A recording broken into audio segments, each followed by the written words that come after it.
Hi friends, it's me, Mrs. Nicholas, here with a story to read for Earth Day. Earth Day is celebrated April 22nd, and we use this day to clean the planet and teach others how to take care of the Earth. Ever wonder what happens to your trash when you throw it away? Well, some of it gets buried deep beneath the earth where it takes hundreds of years to break down. Some of it gets burned in a fire, which causes air pollution. And if you don't throw your trash away correctly, it can turn into litter. Litter can hurt animals, plants, and trees. It also makes beautiful places look not so beautiful. Not littering and picking up the litter you find in your neighborhood is one way we can all help save the earth from dangerous pollution. Let's learn more about it with Michael Recycle. In a beautiful valley in the shade of a hill was a clean little town that was full of goodwill. But the quaint little town had a problem to face, for on top of the hill stood a mountain of waste. And who was the culprit? Who was the thug? It was lonely and lazy-boned Litterbug Doug. His house was a garbage dump full of old stuff that was rotting and moldy and smelly enough to make your eyes water. The stink was so strong, but Doug didn't think he'd done anything wrong. And his only real friends were 100 odd rats, except for 2 lounging and fat tabby cats. From alone on his throne, Doug thoughtlessly threw all manner of litter, and so the pile grew.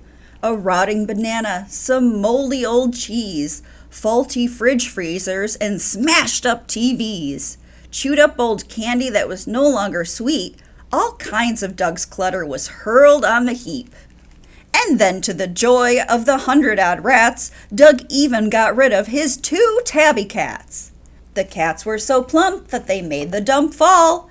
And down came the garbage, rats, cats, and all. But then something happened that no one could explain. It wasn't a bird, and it wasn't a plane. A green-caped crusader stupendously swooped, descending to earth with a great loop-the-loop. "Litterbug Doug," said our green hero Michael. "Littering's wrong. You've got to recycle." But Doug just retorted, "I won't make amends. I don't need this town. The rats are my friends."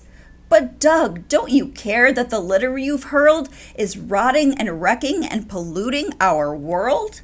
"I guess it's hard to believe, but I guess it depends. Do you really want rats and not people as friends?"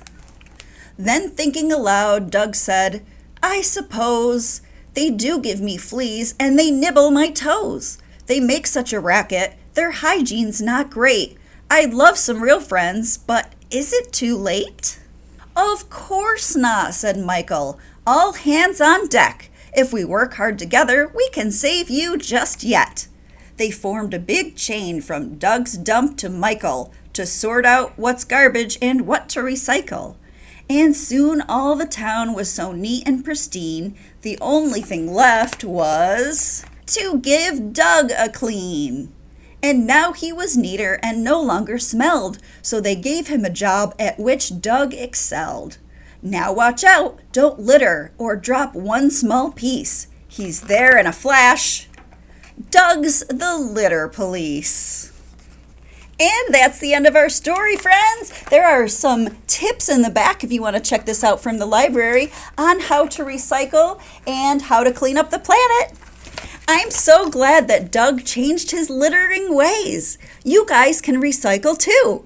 Recycling is taking something old and making a new use for it. If you have a blue bin at home that looks like this, that's where your recycling goes. For more information on what you can and cannot recycle, visit Onondaga County's website at ocrra.org.